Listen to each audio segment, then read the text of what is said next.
अस्सलाम वालेकुम स्टूडेंट्स, कैसे हैं आप सब लोग। आज हम पढ़ेंगे वो एग्रीगेट एक्सपेंडिचर मॉडल आर्ट्स को, जहाँ पर हम इसको केन्सियन क्रॉस मॉडल भी कहते हैं। इकोनॉमिक्स में टू इम्पॉर्टेंट बहुत क्वेश्चंस हैं, जो to the most important questions हैं कि क्या डिटरमिन करती है लेवल ऑफ जीडीपी को। ऐसी कौन सी चीज़ है जो कि एक नेशंस प्रोडक्शन कैपेसिटी में उसको लेवल ऑफ जीडीपी को डिटरमिन करती है।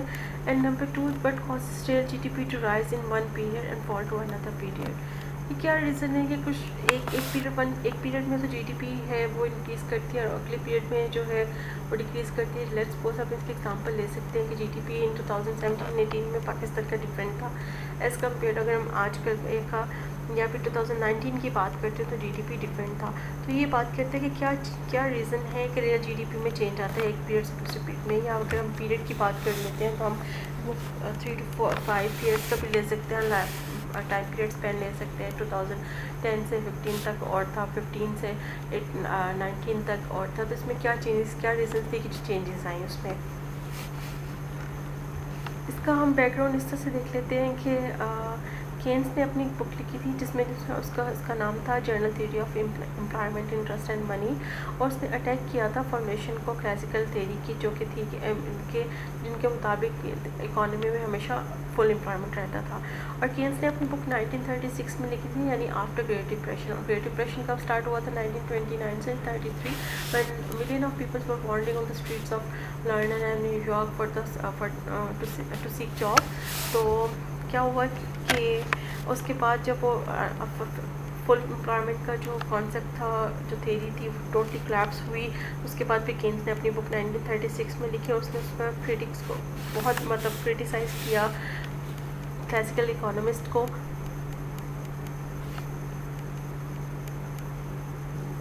केन्स ने फिर जब बहुत ज़्यादा उनको क्रिटिसाइज़ किया जेपी से, जो कि क्लासिकल इकोनॉमिस्ट था, जिसका मुताबिक supply creates in demand over production is not possible था। केन्स ने सबसे ज़्यादा उसको क्रिटिसाइज़ किया और फिर उसने कॉन्सेप्ट दिया एग्रीगेट एक्सपेंडिचर मॉडल का। एग्रीगेट एक्सपेंडिचर मॉडल जो है वो 2 क्वेश्चन का है। जैसे मैंने आपको बताया कि हम लोग जब क्वेश्चन, ये तो मोस्ट क्रिटिकल क्वेश्चन हैं कि आप बताएं कि सबसे पहले लेवल ऑफ जीडीपी को डिटर्मिन क्या चीज़ करते हैं। सेकंड थिंग कि रियल जीडीपी लेवल चेंज क्यों होते हैं एक पीरियड में और एक पीरियड में एक और क्यों रहता है, डिफरेंट चेंजेस वेरिएशंस क्यों होती हैं इसमें। सो इन क्वेश्चंस का जो आंसर फाइंड आउट करने के लिए we will use aggregate expenditure model according to, जैसे मैंने आपको उसका बैकग्राउंड तो बताया है कि ये 1929 से 33 जो ग्रेट डिप्रेशन था, वहाँ पे क्लासिकल इकोनॉमिस्ट की जो थ्योरी थी वो बिल्कुल क्लैप्स हो गई। तो उसके एज ए क्रिटिक जेबी से था, क्रिटिक था, और उसने बुक लिखी journal theory of employment, interest and money के नाम से 1936। उसमें उसने बताया कि जो इसने अपनी एक थ्योरी रिप्रेजेंट की जिसमें इसने totally each and every assumption of classical economist को क्रिटिसाइज़ किया, बैडली क्रिटिसाइज़ किया। ठीक है, उसने कहा कि जैसे मैंने आपको बताया कि it is emerged as a critic of classical economics and it was as a response to Great Depression। Keynes ने अपनी बुक में वही जो मैंने आपको बताया कि फाउंडेशन, क्लासिकल की जो फाउंडेशन थी क्लासिकल इकोनॉमिस्ट की, उसको अटैक किया और अपना ये जो आइडिया था एग्रीगेट एक्सपेंडिचर का, इसको डेवलप किया, इसको बताया। और उसने जो डिस्प्यूटेड सेल्स लॉ था उसको पॉइंट आउट किया। उसने कहा कि नेसेसिटी नहीं कि आल इनकम जो है वो हम स्पेंड भी जो अर्न करते हैं वो स्पेंड भी करते हैं सेम पीरियड में। जो हमने जो भी कुछ कमाया, यानी जो भी कुछ कमाया है वो लाजमी नहीं कि उसी वक्त हम लोग फ़ौरन सब कुछ ख़त्म करते हैं, उड़ाते हैं। इन्वेस्टमेंट स्पेंडिंग उसने कहा कि वोलेटाइल होती हैं। केन्स ने कहा कि इन्वेस्टमेंट स्पेंडिंग्स जो होती हैं वोलेटाइल होती हैं, यानी इंक्रीज, अगर इन्वेस्टमेंट डिक्लाइन हो तो एक सब्सटेंशियल डिक्रीज सब्सटेंशियल चेंज होता है, जिसकी वजह से क्या होता है कि आपकी जो टोटल स्पेंडिंग्स होती है वो भी इम्पेक्ट होती हैं। और जब टोटल स्पेंडिंग्स आपकी इम्पेक्ट होती हैं तो क्या होता है कि आपका जो गुड्स होती हैं प्रोड्यूसर की वेयर हाउसेज में उसी तरह पड़ी रहती हैं, चीज़ें बिकती नहीं है, उसी तरह पड़े रहते हैं। प्रोड्यूसर को लॉसेस फेस करना पड़ते हैं। वो क्या करते हैं, या वो फिर उसके बाद अपनी मशीनरी को सेल करना शुरू कर देते हैं, मशीनरी को और वेयर हाउसेस को, और जो आप उसके वर्कर्स होते हैं उसको कट डाउन करते हैं।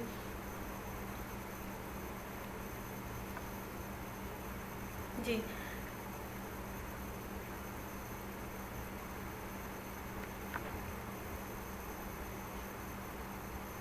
जो ब्रॉड वेयर हाउसेस में पड़ी रहेंगी तो क्या होगा, प्रोड्यूसर को लॉसेस फेस करने पड़ेंगे और वो डिस्चार्ज कर देंगे अपने वर्कर्स को, या फिर सेल आउट करना शुरू कर देंगे अपनी मशीनरी को। तो एक रिसेशन या डिप्रेशन की कंडीशन स्प्रेड हो जाएगी कंडीशन, और साइक्लिकल अनएम्प्लॉयमेंट होगी। और मोरओवर केन्स ने कहा कि रिसेशन और डिप्रेशन जो है वो कोई भी इकॉनमी खुद बहुत नहीं ठीक हो सकती। इस सिचुएशन में गवर्नमेंट को अपना जो है अपना एक्टिव रोल प्ले करना पड़ेगा, because according to classical economist है कि वहाँ पे कोई इंटरवेंशन नहीं होती, लेजिस्लेटिव इकोनॉमी होती है। लेकिन केन्स ने कहा कि नहीं, हम government should play an active role in stabilization of economy. तो केन्स ने पूरी तरह से 1936 में जो बुक लिखी उसमें क्लासिकल इकोनॉमिस्ट को अच्छी तरह से बहुत ज़्यादा क्रिटिसाइज़ किया उन्होंने। इसके बाद हम पढ़ते हैं, इसका जो आइडिया था मॉडल का ये था कि amount of goods and services जो प्रोड्यूस होती हैं तो डायरेक्टली डिपेंड करती हैं upon the level of aggregate expenditure. Aggregate expenditure क्या होते हैं? टोटल स्पेंडिंग्स होती हैं। टोटल स्पेंडिंग क्या होती है? कंजप्शन होती है, इन्वेस्टमेंट होती है, गवर्नमेंट स्पेंडिंग्स होती है, नेट एक्सपोर्ट्स होती है। यही होते हैं ना कि level of goods and services produce, level of employment depend करती है, यानी लेवल ऑफ एम्प्लॉयमेंट किसी भी जो है इकोनॉमी की डिपेंड करती है directly on the level of aggregate expenditures यानी टोटल स्पेंडिंग। और टोटल स्पेंडिंग्स हमने लास्ट लेक्चर्स में पढ़ चुके हैं कि हमें पता है कि कंजम्पशन प्लस सेविंग और प्लस इन्वेस्टमेंट और plus government spendings, net exports जो है वो होती है। इसके बाद हमारे पास आ जाती है जो नेक्स्ट स्लाइड है वो है बिजनेसेस जो है, वही जो मैंने आपको बताया कि केन्स ने क्रिटिसाइज के बिजनेस जो है वो उस लेवल तक प्रोड्यूस करेंगे जो वो समझते हैं कि उनके लिए प्रॉफिटेबल है, ठीक है। या अगर उनकी जो गुड प्रोड्यूस करें उनकी कोई मार्केट ही नहीं होगी तो वो क्या करेंगे? फिर वो तो वर्कर्स को, मशीनरी को सेल आउट कर देंगे, उनको फाइल कर देंगे। तो इस सिचुएशन में यही सिचुएशन केन्स ने अपनी बुक में लिखी है। उसने बताया कि उसने क्लासिकल इकोनॉमिस्ट को इस तरह से क्रिटिसाइज़ किया कि बिजनेसमैन जो है वो उनको पता होता है कि उन्होंने जो प्रोड्यूस कर किया है लेवल उसको वो उसका प्रॉफिट ले सकें, उसको एक प्रॉफिट लेवल पे रख के उसको बेच सकें, ठीक है। अगर उनकी मार्केट ही नहीं होगी तो वो क्या करेंगे? वो फिर अपने वर्कर्स को फाइल कर देंगे, अपने प्लांट जो भी उन्होंने फैक्ट्री या फार्म लगाया हुआ है उसको, इवन जगह को भी सेल कर देंगे, मशीनरी को तो करेंगे, हर चीज़ को सेल आउट कर देंगे। सो वो कहते हैं कि मैंने एग्रीगेट एक्सपेंडिचर फॉल करेंगे, टोटल आउटपुट एम्प्लॉयमेंट डिक्रीज़ करेगी, और एग्रीगेट एक्सपेंडिचर्स इंक्रीज़ करेंगे तो टोटल आउटपुट एम्प्लॉयमेंट भी इकोनॉमी में इंक्रीज़ होगी। उसके बाद हमारे पास आ जाता है बेसिक असम्पशन ऑफ मॉडल आ जाती है। इसकी जो केन्स ने बेसिक असम्पशन लिखी थी उसने कहा था कि प्राइसेस जो हैं किस इकोनॉमी में फिक्स रहती हैं, ठीक है। आप ये भी कह सकते हैं it's an extreme version of sticky price model, क्योंकि इसने कहा है कि प्राइसेस चेंज नहीं होंगी, प्राइसेस जो हैं वो फिक्स्ड रहेंगी। ये इसकी असम्पशन थी जो कि उसने केन्स ने इस मॉडल एग्रीगेट एक्सपेंडिचर मॉडल को डिफाइन करते हुए इसने अज्यूम किया कि जो प्राइसेस हैं they can not be change, prices in economy remain fixed.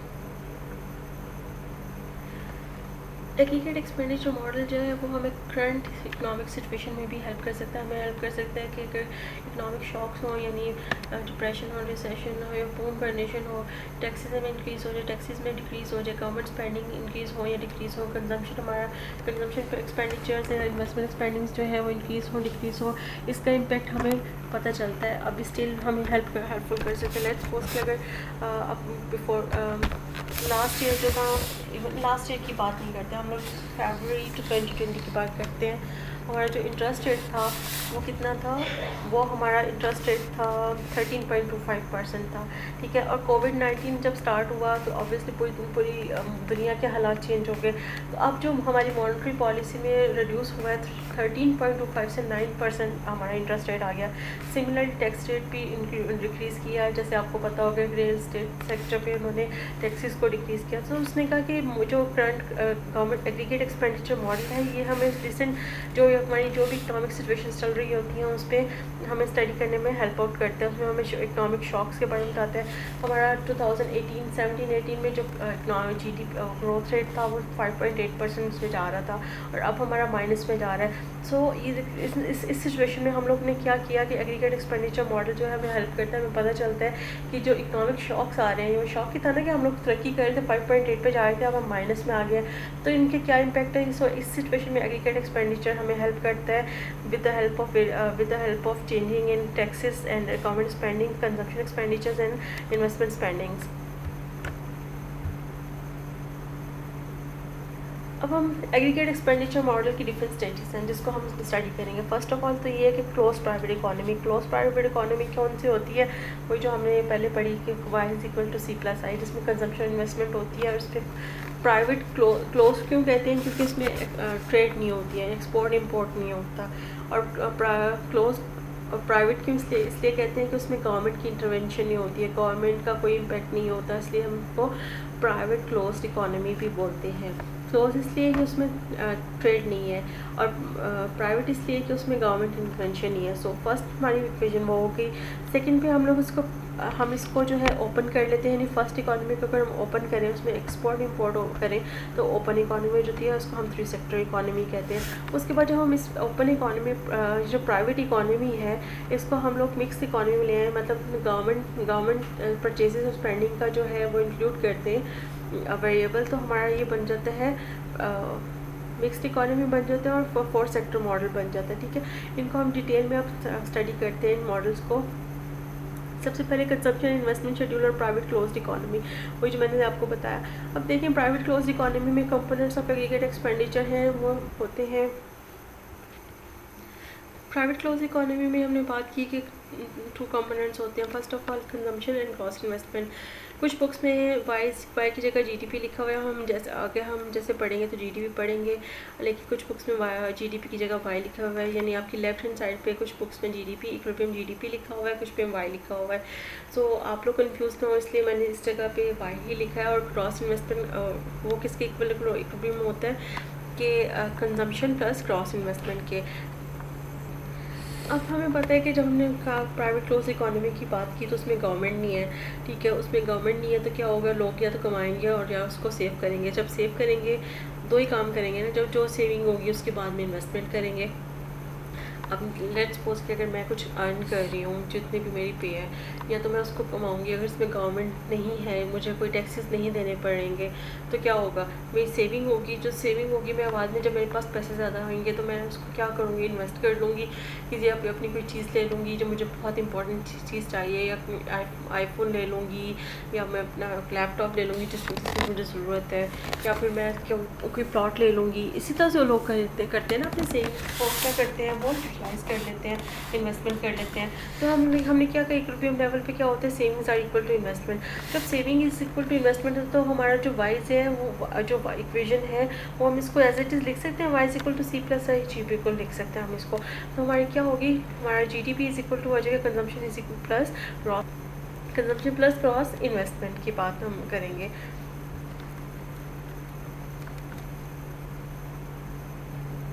अब इस ग्राफ में देखें, जो लेफ्ट हैंड साइड पे है वो रिप्रेजेंट कर रहा है रेट ऑफ इंटरेस्ट को और इन्वेस्टमेंट के रिलेशनशिप को, विच इज़ इन्वेस्टमेंट रिलेटेड।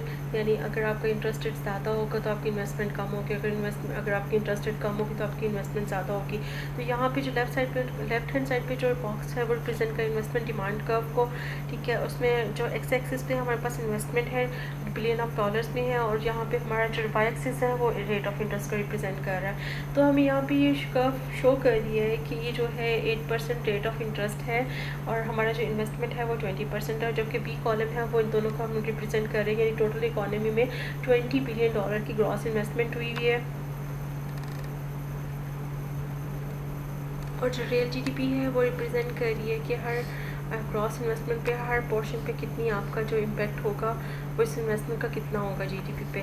और इक्विलिब्रियम लेवल ऑफ जीडीपी वो होते हैं level of equilibrium level of GDP is that level at which the total quantity of goods produce is equal to the total quantity of good purchase.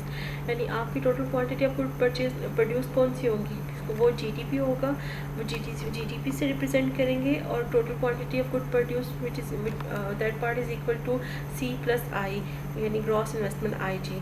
तो हम लोग क्या कहेंगे, जहाँ पे आपका GDP which is quantity of goods is equal to total quantity of good purchase, तो वो हमारा इक्विलिब्रियम लेवल होगा। और इक्विलिब्रियम आउटपुट ऐसा आउटपुट है whose production creates total spending just suffering to purchase that output. ठीक है, और इक्विलिब्रियम आउटपुट वो कह रहे हैं कि ऐसा आउटपुट है जहाँ पे production create total spending just equal to purchase that output. ठीक है, और हमारे पास हम लोगों ने वंस अगेन हमने बता दिया कि इक्विलिब्रियम लेवल ऑफ जीडीपी क्या होता है. Equilibrium level equilibrium level of GDP is that level at which the total quantity of good produce, यानी जीडीपी आपका इक्वल होना चाहिए total good of purchase which is your C plus I G है. ठीक है, ये हमारा रिप्रेजेंट कर रहा है.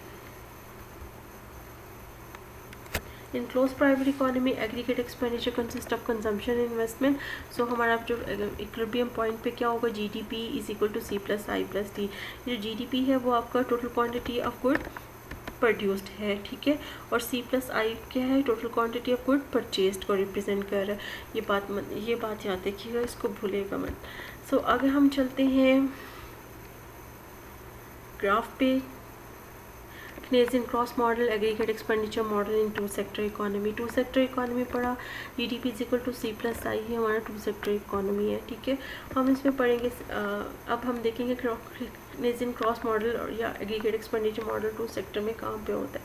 लेट्स सपोज ब्लैक कलर की जो लाइन है C प्लस, ये आपकी इक्विलिब्रियम लाइन है C plus I G is equal to GDP. ठीक है, और जो आपका कंजम्पशन हुई थी इकोनॉमी में वो C light blue colour line से रिप्रेजेंट कर रही है which is C. Let's suppose कि अगर यहाँ आपकी इन्वेस्टमेंट आ जाती है $20 बिलियन की, तो क्या होता है आपकी कंजम्पशन 450 से, आपकी कंजम्पशन अगर यहाँ पे लेट्स सपोज 450 थी तो 20 बिलियन की अगर इन्वेस्टमेंट आ गई तो क्या हो गया, $470 बिलियन हो गई यहाँ पे. और ये जो कर्व था ये ऊपर को शिफ्ट कर गया, ये कर्व आपकी ऊपर को शिफ्ट कर गई विच इज़ आपकी C प्लस आई. क्यों कि आई इन्वेस्टमेंट को रिप्रेजेंट करता है. जब $20 बिलियन की इन्वेस्टमेंट होगी तो ये कर्व ऊपर शिफ्ट हो जाएगी. अब ये डार्क ब्लू कलर की लाइन जहाँ पे इंटरसेक्ट कर रही है मेन लाइन को, GDP लाइन को, C plus I plus D is equal to GDP, उस पॉइंट को हम कहते हैं इक्विलिब्रियम पॉइंट. ठीक है, और ये जो आपकी लाइन है वो एग्रीगेट एक्सपेंडिचर की लाइन है C प्लस आई, और ये आपका इक्विलिब्रियम पॉइंट है जो रिप्रेजेंट कर रहा है. क्लियर होगी ये बात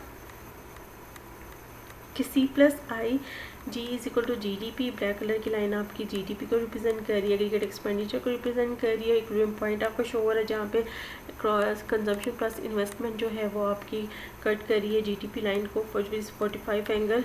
और राइट साइड पे आपका जो है, सॉरी लेफ्ट साइड पे एक्स एक्सिस पे आपकी $बिलियन इन्वेस्टमेंट जो है $बिलियन में है, और वाई एक्सिस पे आपका एग्रीगेट एक्सपेंडिचर है which is C plus I. ठीक है, इसके बाद हम move on to other features of equilibrium of GDP.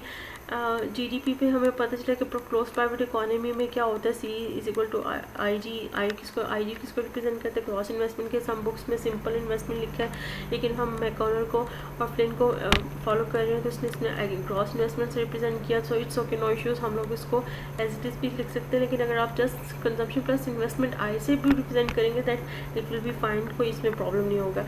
अब वो यहाँ पे कह रहे हैं कि there are two more characteristics of equilibrium of GDP. Number 1, पे savings and investments are equal, and number 2, there are no unplanned changes in inventories. McConnell जो है वो अपनी बुक में जो इसमें एग्जांपल दे रहे हैं अनप्लान्ड. सबसे पहले इन्वेंट्रीज क्या होती है, इन्वेंट्रीज वो होती हैं जो वर्क इन प्रोसेस में हो, रॉ मटेरियल या finish goods which are help by business in order to earn profit for the after sale और purchase of producing goods. Inventories जो होती हैं consist of raw material, work in process, finish goods, जो कि एक business है वो help करता है either for the sale of purpose of using them in process of producing goods and services. ठीक है, तो हम लोग क्या करेंगे कि इन्वेंट्रीज हमने ये भी पढ़ा कि प्लान इन्वेस्टमेंट होती है, अनप्लान्ड इन्वेस्टमेंट होती है. यहाँ पे इसने एग्जांपल दी हुई है मैकॉनल अपनी बुक में. लेट्स सपोज कि अगर 250 की हम इन्वेस्टमेंट करते हैं, उसमें से $250 बिलियन की, तो $200 बिलियन जो होंगे वो आपकी प्लान इन्वेस्टमेंट होगी, और 250 बिलियन की एग्जाम्पल दिया.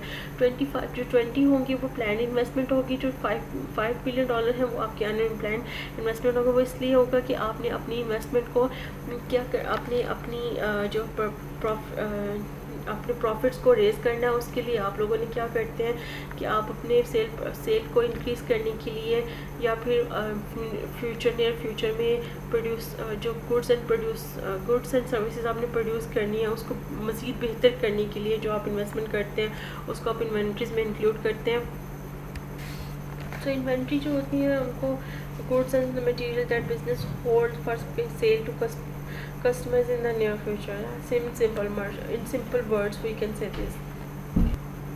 Changes in equilibrium GDP and multiply. In private closed economy, equilibrium GDP will change in response to change in investment schedule और consumption schedule. GDP चेंज होता है अगर इन्वेस्टमेंट में चेंजेस हो या कंजम्पशन आपका पैटर्न चेंज हो, ठीक है। ये क्लोज प्राइवेट इकोनॉमी इक्विलिब्रियम जो है जीडीपी का वो इम्पैक्ट होता है किससे, एक अगर आपका इन्वेस्टमेंट शेड्यूल चेंज हो या फिर आपका कंजम्पशन शेड्यूल चेंज हो। And second thing, changes in investment schedule usually are the main of source of instability. And जो मेन सोर्स है इंस्टेबिलिटी का वो इन्वेस्टमेंट है। अगर इन्वेस्टमेंट ज़्यादा होगी तो आपका तभी इक्विलिब्रियम लेवल और जीडीपी का वो डेविएट करेगा, लेकिन पॉइंट से अगर कम हो तभी वो डेविएट करेगा। सो इक्विलिब्रियम लेवल जो है वो जीडीपी का उस जो मेन जो सोर्स है उसको डेविएट कराने को उसको मेन सोर्स ऑफ इंस्टेबिलिटी का, ठीक है। नेक्स्ट हम स्लाइड जो है वो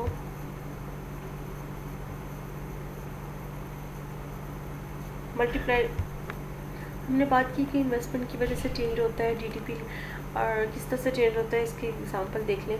अगर एग्रीगेट एक्सपेंडिचर हमारा वाई एक्सिस पे है और उसी तरह से इन्वेस्टमेंट है eight this point 470 this full employment. अगर इन्वेस्टमेंट यहाँ पे इंक्रीज़ होती है और जो 45 डिग्री लाइन है वो कंजम्पशन प्लस क्रॉस इन्वेस्टमेंट को रिप्रेजेंट कर रही है। अगर हमारे यहाँ पे एट दिस पॉइंट जहाँ पे दोनों दूसरे को क्रॉस कर रहे हैं, ब्लू लाइट ब्लू कलर की लाइन है, अगर ये दूसरे को क्रॉस कर रहे हैं तो eight this point equilibrium level होगा। अगर यहाँ से हमारी इन्वेस्टमेंट इंक्रीज़ कर जाती है, अगर इन्वेस्टमेंट इकोनॉमी में इंक्रीज़ होती है, इन्वेस्टमेंट लेवल इंक्रीज़ करता है, इंस्टेबिलिटी आ जाती है, यहाँ से तो स्टेबल हो जाएगा, इंस्टेबल तो नहीं रहेगा, इंस्टेबिलिटी होगी तो यहाँ पर आपका जो एम्प्लॉयमेंट लेवल है वो यहाँ पर आ जाएगा, इस एट दिस पॉइंट शिफ्ट हो जाएगा। तो क्या होगा, या ये डार्क ब्लू कलर की लाइन है, यहाँ पे इन्वेस्टमेंट इंक्रीज़ होने से आपका जो एम्प्लॉयमेंट लेवल है above the full employment level shift हो गया, ठीक है। इसको आप ए कह लें, इसको बी कह लें। अगर सिमिलरली अगर आपकी इन्वेस्टमेंट डिक्रीज़ हो जाती है, अगर आपकी इन्वेस्टमेंट डिक्रीज़ होती है तो क्या होगा, 470 से 450 होती है तो आपका एम्प्लॉयमेंट लेवल यहाँ शिफ्ट हो जाएगा, यानी आपका फुल एम्प्लॉयमेंट लेवल से आपका below the full employment level आ गया, ठीक है। तो ये है कि आपकी जो इन्वेस्टमेंट है वो इन्वेस्टमेंट और इसको चेंज को हम मल्टीप्लाई इम्पैक्ट आपको याद होगा, अगर हमने बिल्कुल लास्ट लेक्चर में हमने पढ़ा था इन्वेस्टमेंट मल्टीप्लाई, हमने इन्वेस्टमेंट मल्टीप्लाई को डिस्कस किया था। सो हम लोग क्या करते हैं कि हम जो चेंजेस आती हैं इक्विलिब्रियम में with the help of multiply we can calculate this changes. उसके बाद अगर ये हमने बात की टू सेक्टर इकोनॉमी में, टू सेक्टर इकोनॉमी में क्या क्या होता है, प्राइवेट क्लोज इकोनॉमी के Y is equal to C plus I का, ठीक है। और कंजप्शन होती है, ग्रॉस इन्वेस्टमेंट होती है और उसमें क्या गवर्नमेंट की इंटरवेंशन नहीं होती। हमने बताया कि इन्वेस्टमेंट का क्या इम्पैक्ट होता है, अगर इन्वेस्टमेंट अगर ज़्यादा हो जाए तो तभी इंस्टेबिलिटी होती है, अगर कम हो तो तब क्या इम्पैक्ट होता है, ये हमने पढ़ा। अब हम बात करते हैं, अगर हम इसमें इंटरनेशनल ट्रेड को ऐड कर लें, यानी नेट एक्सपोर्ट और एग्रीगेट एक्सपेंडिचर का मॉडल हम पढ़ेंगे, जिसको हम नेट एक्सपोर्ट्स किसको रिप्रेजेंट करते हैं, एक्सपोर्ट्स माइनस इंपोर्ट्स को। सो जो हमारे जीडीपी का जो मॉडल बनेगा इसको हम थ्री सेक्टर इकोनॉमी मॉडल भी कहते हैं। जीडीपी इज इक्वल टू आ जाएगा कंजम्पशन जिसमें ग्रॉस इन्वेस्टमेंट है और आपके नेट एक्सपोर्ट्स किसके इक्वल है, एक्सपोर्ट्स माइनस इंपोर्ट्स के। सो हम जो इक्वेशन है उसको एज इट इज़ भी लिख सकते हैं, GDP is equal to C plus I G plus export minus import. क्योंकि थ्री सेक्टर इकोनॉमी है तो हम लोग उसमें हम लोगों ने क्या इंक्लूड किया, हमने इसमें एक्सपोर्ट इंपोर्ट को इंक्लूड किया। तो पॉजिटिव नेट एक्सपोर्ट्स क्या होती हैं, जब आप नेट एक्सपोर्ट्स पॉजिटिव, जब आपकी एक्सपोर्ट्स इंपोर्ट से ज़्यादा हो जाए तो आप उसको पॉजिटिव नेट एक्सपोर्ट्स कहते हैं, ठीक है। और जब पॉजिटिव नेट एक्सपोर्ट्स ज़्यादा होती हैं तो आपका एग्रीगेट एक्सपेंडिचर जीडीपी जो है वो इंक्रीज़ करता है, क्योंकि एक्सपोर्ट इंपोर्ट में पॉजिटिव इम्पैक्ट होता है और आपका जीडीपी पे पॉजिटिव इम्पैक्ट आता है। लेट्स सपोज इसका सिंपल वर्ड्स में, अगर आपके मुल्क में एक्सपोर्ट ज़्यादा, आपका मुल्क में एक्सपोर्ट ज़्यादा कर रहा है, बाहर भेज रहा है चीज़ें, पैसा आपके मुल्क में आ रहा है, तो क्या होगा, पॉजिटिव इम्पैक्ट होगा, उसको हम कहते हैं पॉजिटिव नेट एक्सपोर्ट इम्पैक्ट। उसका क्या होगा, एग्रीगेट एक्सपेंडिचर पे और जीडीपी पे पॉजिटिव इम्पैक्ट आएगा। और नेगेटिव नेट एक्सपोर्ट कब होता है, जब आपकी इंपोर्ट ज़्यादा हो जाए एक्सपोर्ट से, तो उसको हम कहते हैं नेगेटिव नेट एक्सपोर्ट्स। तो क्या होगा कि अगर इंपोर्ट ज़्यादा हो जाए तो आपकी जीडीपी पे इम्पैक्ट आएगा। सिमिलरली उसी तरह से अगर आपकी पैसे कैलकुलेट हमारे मुल्क से पैसा बाहर को जा रहा है, मुल्क में नहीं आ रहा, जीडीपी में कमी हो रही है, तो क्या होगा, इसको हम कहते हैं नेगेटिव नेट एक्सपोर्ट्स कहते हैं। और नेगेटिव नेट एक्सपोर्ट्स जो होती हैं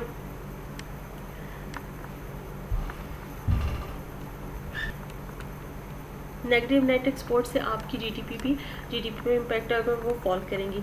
अगर नेट एक्सपोर्ट से पॉजिटिव हो तो हमारा ओवरऑल इंक्रीज़ होगा रियल जीडीपी में। और इसी तरह से अगर इम्पोर्ट सक्सीड कर जाए, इम्पोर्ट से नेगेटिव नेट एक्सपोर्ट्स हो तो क्या होगा, इक्विलिब्रियम जीडीपी जो है वो डिक्रीज़ कर जाएगी। इसको हम with the help of graph देखते हैं। Aggregate expenditure net exports, black colour की जो लाइन है वो रिप्रेजेंट कर रही है consumption plus investment plus net exports को, ठीक है। और at this point 417 we can see कि यहाँ पे फुल एम्प्लॉयमेंट हो रहा है, अगर हमारी यहाँ पे हम कहें कि लेट्स सपोज कि हमारी import exports positive net exports होती है, यानी हमारी एक्सपोर्ट ज़्यादा हो जाती हैं, तो ये हमारी कर्व जो बन जाती है ये इस पॉइंट पे आ जाएगी जहाँ पे C plus IG plus XN1 ये यहाँ पे शिफ्ट हो जाएगी और ये दोनों इंटरसेक्ट कर रहे हैं एट दिस पॉइंट। तो ये पॉइंट जो है वो क्या कहलाता है, ये इसको हम कह देंगे above the full employment level, ठीक है, क्योंकि आपके यहाँ पे एक्सपोर्ट ज़्यादा हैं, पॉजिटिव नेट एक्सपोर्ट है। जब नेट एक्सपोर्ट ज़्यादा होंगी तो आपकी GDP भी ज़्यादा हो जाएंगी। एक्स एक्सिस हमारे जीडीपी को रिप्रेजेंट कर रहा है और वाई एक्सिस एग्रीगेट एक्सपेंडिचर को रिप्रेजेंट कर रहा है। सिमिलरली अगर आपकी नेगेटिव नेट एक्सपोर्ट्स हों, यानी आपके एक्सपोर्ट्स गिर जाएं, तो क्या होगा, आपका जो इक्विलिब्रियम लेवल है वो फॉल कर जाएगा, आपकी जीडीपी फॉल करेगी। 450 पहले 470 थी, अब हमारा क्या होगा, ये देखिए ये लाइन जो है, ये वाली लाइन जो ये यहाँ पे आके क्रॉस कर रही है, ठीक है, तो ये लाइन किसको रिप्रेजेंट कर रही है, aggregate expenditure with negative net exports को रिप्रेजेंट कर रही है। यानी एक्सपोर्ट ज़्यादा होंगी तो जीडीपी ज़्यादा होगी, अगर इंपोर्ट ज़्यादा होंगी तो जीडीपी कम होगी। अब हम बात करते हैं गवर्नमेंट परचेजेस और इक्विलिब्रियम जीडीपी। अब हम लोग पहले हमने 2 सेक्टर इकोनॉमी और क्लोज प्राइवेट इकोनॉमी पढ़ा, फिर हमने 3 सेक्टर इकोनॉमी पढ़ा। अब हम बात करते हैं 4 sector economy, government purchases and equilibrium GDP. अच्छा, एक बात और याद रखिएगा, कुछ बुक्स में y=C + I+D है, यानी 3 सेक्टर गवर्नमेंट स्पेंडिंग्स को, गवर्नमेंट परचेजेस को उन्होंने पहले इंक्लूड किया, पहले डिस्कस किया, क्योंकि ये सारे C + I+D + XN कर लें आप इसको। अगर आपने XN पहले पढ़ लिया या G को पहले पढ़ लिया तो इट्स ओके, इसमें कोई मसला नहीं होता, सभी जो है वो पॉजिटिवली रिलेटेड है। पॉजिटिव का कोई इम्पैक्ट नहीं होता अगर हम एक्सपोर्ट्स इंपोर्ट्स पहले पढ़ लें, या अगर हम गवर्नमेंट स्पेंडिंग की भी गवर्नमेंट परचेजेस की बात पहले कर लें, तो ये डोंट वरी अबाउट इट, ठीक है। एग्रीगेट एक्सपेंडिचर मॉडल जो है हम उसमें गवर्नमेंट को इंक्लूड करते हैं, तो हमारा मॉडल बन जाएगा GDP = C + I + X and XN किसको, export minus imports plus government purchases को रिप्रेजेंट कर रहा है। ये हमारा 4 सेक्टर इकोनॉमी मॉडल हो गया। इसमें क्या होता है, टोटल स्पेंडिंग जो होती है टोटल प्रोडक्शन के, तो इक्विलिब्रियम इकोनॉमी आउटपुट होता है, economies output is in equilibrium होता है, ठीक है। अगर आपकी गवर्नमेंट स्पेंडिंग्स जो हैं, गवर्नमेंट परचेजेस डिक्लाइन करेंगी, तो आपका एग्रीगेट एक्सपेंडिचर भी डिक्रीज़ करेगा और इसकी वजह से मल्टीप्लाइड इम्पैक्ट होगा इक्विलिब्रियम जीडीपी पे। और इसी तरह से अगर आपकी गवर्नमेंट परचेजेस इंक्रीज़ करेंगी तो आपका एग्रीगेट एक्सपेंडिचर भी इंक्रीज़ करेगा, और एग्रीगेट जब एक्सपेंडिचर हम इंक्रीज़ करेगा तो हम उसको मल्टीप्लाइड इंक्रीज़ होगा इक्विलिब्रियम जीडीपी में। गवर्नमेंट स्पेंडिंग्स जो होती हैं वो मल्टीप्लायर से हम इसको हमेशा रिलेट करते हैं। अगर आपको याद हो, मैंने आपको लास्ट लेक्चर में बताया था कि गवर्नमेंट मल्टीप्लायर = KG = क्या होता था, इसका हम कैसे वैल्यू फाइंड आउट करते थे, KG से इसको रिप्रेजेंट करते थे, गवर्नमेंट मल्टीप्लायर को = change in government purchases divided by change in income यानी डेल्टा वाई। अच्छा, एक चेंज इन इनकम, या वहाँ पे हमने चेंज इन इनकम पढ़ा था, याद है, डेल्टा वाई को हमने चेंज इन इनकम कहा था। लेकिन यहाँ पे हमें जैसे आपको बताया कि कुछ बुक में इनकम को वाई से इनकम को रिप्रेजेंट किया गया है, और यहाँ पे इन्होंने जीडीपी को वाई से वाई को जीडीपी से रिप्रेजेंट कर दिया। तो इस बात को अपने परेशान नहीं होना, आप अपना नोट्स ओपन करें लास्ट लेक्चर के और आपको पता चल जाएगा कि मैं क्या कह रही हूँ। कि अगर हम लोग y बन जाएगा ये डेल्टा y = मल्टीप्लाई यानी के जी मल्टीप्लाइड बाय डेल्टा जी, ठीक है, ये हमारा फार्मूला बन जाएगा।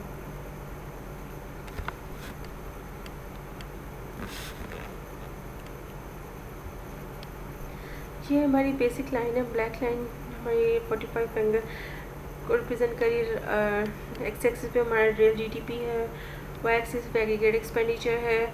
जब हमारा गवर्नमेंट एक्सपेंडिचर जो है वो इंक्रीज़ की तो वो ये देखिए पहले 470 पे था, यहाँ पे कब था, ठीक है, तो 470 पे था, तो या इसके बाद जब $20 बिलियन की स्पेंडिंग, गवर्नमेंट स्पेंडिंग इंक्रीज़ हुई तो हमारा क्या कर्व बन गया, ये हमारा कर्व ये बन गया, यानी C plus I G plus XN से बन गया।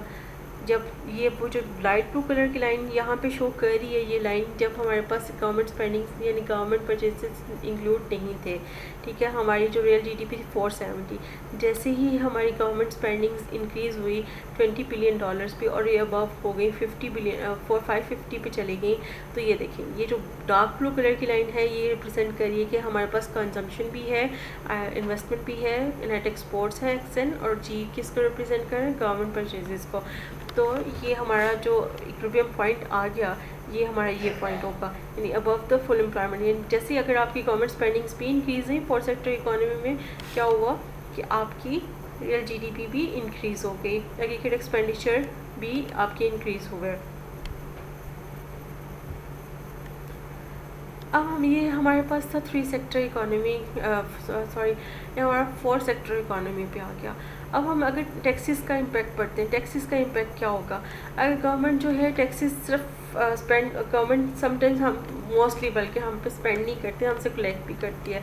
लास्ट टाइम जो मैंने जैसे हमने बात की कि टैक्सेस की क्या रेशो चल रही थी 2020 फैब 2020 में जो था 13.25 था, आजकल जो चल रहा है वो 9% पे चल रहा है, ठीक है, और अभी एक्सपेक्टेड है कि और डिक्रीज़ होगा। तो अगर लेट्स सपोज कि अगर लमसम टैक्स जो है वो इंक्रीज़ लगा देती है गवर्नमेंट, तो गवर्नमेंट की क्या होगी, लमसम टैक्स रेवेन्यूज़ जो है वो बढ़ जाएंगे, ठीक है, टैक्स इंक्रीज़ होगा तो गवर्नमेंट के रेवेन्यूज़ इंक्रीज़ हो जाएंगे, ठीक है, और टैक्स लेवल डिक्रीज़ होगा तो क्या होगा, गवर्नमेंट के रेवेन्यूज़ डिक्रीज़ होंगे। सो हम क्या कहते हैं कि इक्विलिब्रियम जीडीपी टैक्सेस का भी इम्पैक्ट होता है। ये देखें जैसे एग्जांपल, ये एक डायग्राम है, इसमें बताया गया कि 15 अगर बिलियन डिक्रीज़ हो जाए consumption due to increase in taxes. एक और बात, जब टैक्सेस इंक्रीज़ होते हैं तो आपकी कंजम्पशन भी इंक्रीज़ होनी नहीं होती, डिक्रीज़ होती है। टैक्सेस इंक्रीज़ होने से आपकी कंजम्पशन भी डिक्रीज़ होती है। लेट्स सपोज कि अभी जैसे रिसेंटली हमारे टैक्सेस बहुत ज़्यादा हो गए थे, तो हमारी कंजम्पशन लेवल, हर बंदे की कुव्वत खरीद जिसे हम कहते हैं उर्दू में बात करते हैं, तो कुव्वत खरीद इम्पैक्ट हुई थी और उनकी मुतासर हुई है, ठीक है। हम लोग वैसे जिस तरह से पहले था 2-3 साल पहले की बात है कि हम उस तरह से लोगों की जो कुव्वत खरीद है वो नहीं रही, मतलब उनको काफ़ी डिफ़िकल्टीज फेस करना पड़ रही है, क्योंकि हर चीज़ पे टैक्स, सेल्स टैक्स अलग हैं, दूसरे टैक्सेस अलग हैं, इवन हम लोगों को टैक्स जो प्रोडक्शन पे लगते हैं, प्रोड्यूसर पे लगते हैं, वो भी हमें पे करने पड़ रहे हैं। तो ये क्या है कि टैक्सेस के जब टैक्सेस इंक्रीज़ होंगे तो आपकी कंजम्पशन डिक्रीज़ हो जाती है, और जब टैक्सेस डिक्रीज़ होते हैं तो आपकी कंजम्पशन इंक्रीज़ हो जाती है। ये टैक्सेस का इम्पैक्ट होता है। लेट्स सपोज कि अगर आपकी टैक्सेस गवर्नमेंट स्पेंडिंग यहाँ पे थी 550, अभी मैंने आपको बताया कि जैसे अभी हमने पढ़ा ये 550 थी, अगर यही हम पर टैक्सेस लग जाए तो आपकी जो कर्व है वो नीचे शिफ्ट हो जाएगी, यानी C plus I plus D plus जी तो होगा, लेकिन ये कर्व यहाँ पे आ जाएगी, वापस 490 पे आ जाएगी। इट मीन्स कि अगर हमने टैक्सेस इंक्रीज़ किए हैं तो डिक्रीज़ हुई कंजम्पशन में, ठीक है, और 20% बिलियन जो इंक्रीज़ हुए गवर्नमेंट के जो रिजर्व्स हैं वो इंक्रीज़ हुए हैं, और उसका टैक्सेस का जो आम कॉमन मैन है उस पर इम्पैक्ट जो है वो बुरा आया उसकी, लेकिन गवर्नमेंट स्पेंडिंग्स गवर्नमेंट के रिजर्व्स जो हैं वो इंक्रीज़ हुए हैं।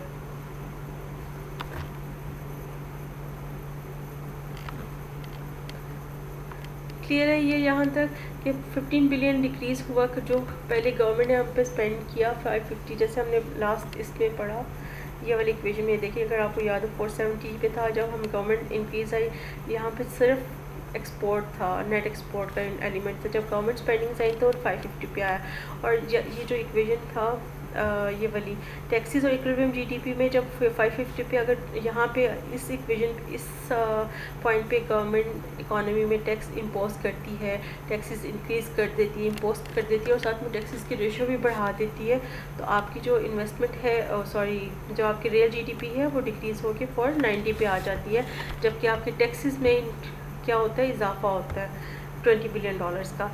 वही बात की टैक्सेस इंक्रीज़ होती हैं, कंजम्पशन आपकी रिड्यूस होती है, गवर्नमेंट एक्सपेंडिचर में कोई चेंज नहीं आता, एग्रीगेट एक्सपेंडिचर डिक्रीज़ करती है, इसका मतलब है कि जीडीपी भी आपकी डिक्रीज़ करेगी। और अगर आपकी टैक्सेस जो है डिक्रीज़ कर दें, आपकी टैक्सेस जो हाई टैक्स रेशो था वो कम कर दिया जाए, तो आपकी एग्रीगेट एक्सपेंडिचर जो है वो रेज़ करेंगे। एज ए रिज़ल्ट क्या आपकी कंजम्पशन जो है, क़ुव्वत ख़रीद भी लोगों की बेहतर होगी और आपका जीडीपी भी इंक्रीज़ करेगा। तो फिर हम क्या कहेंगे कि ये जब टैक्सेस लग जाते हैं तो ओपन मिक्स्ड इकोनॉमी होगी, और जहाँ पे इक्विलिब्रियम जीडीपी होगा, जहाँ पे C+I+D+X माइनस इम्पोर्ट्स, यानी गवर्नमेंट भी है और एक्सपोर्ट्स भी हैं, नेट एक्सपोर्ट्स भी हैं, ठीक है। ये आपको ओपन इकोनॉमी हो जाएगा।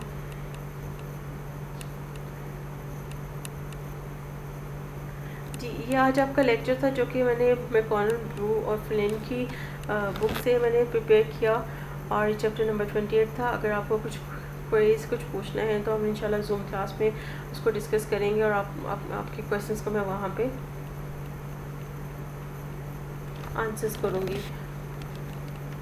आई होप सो कि आपको लेक्चर समझ आ गया होगा, और कुछ चीज़ें अगर जो आपको नहीं समझ आई हम लोग उसको डिटेल में डिस्कस करेंगे अपनी जूम क्लास में। तो thank you so much class. Okay, take care, अल्लाह हाफ़िज़।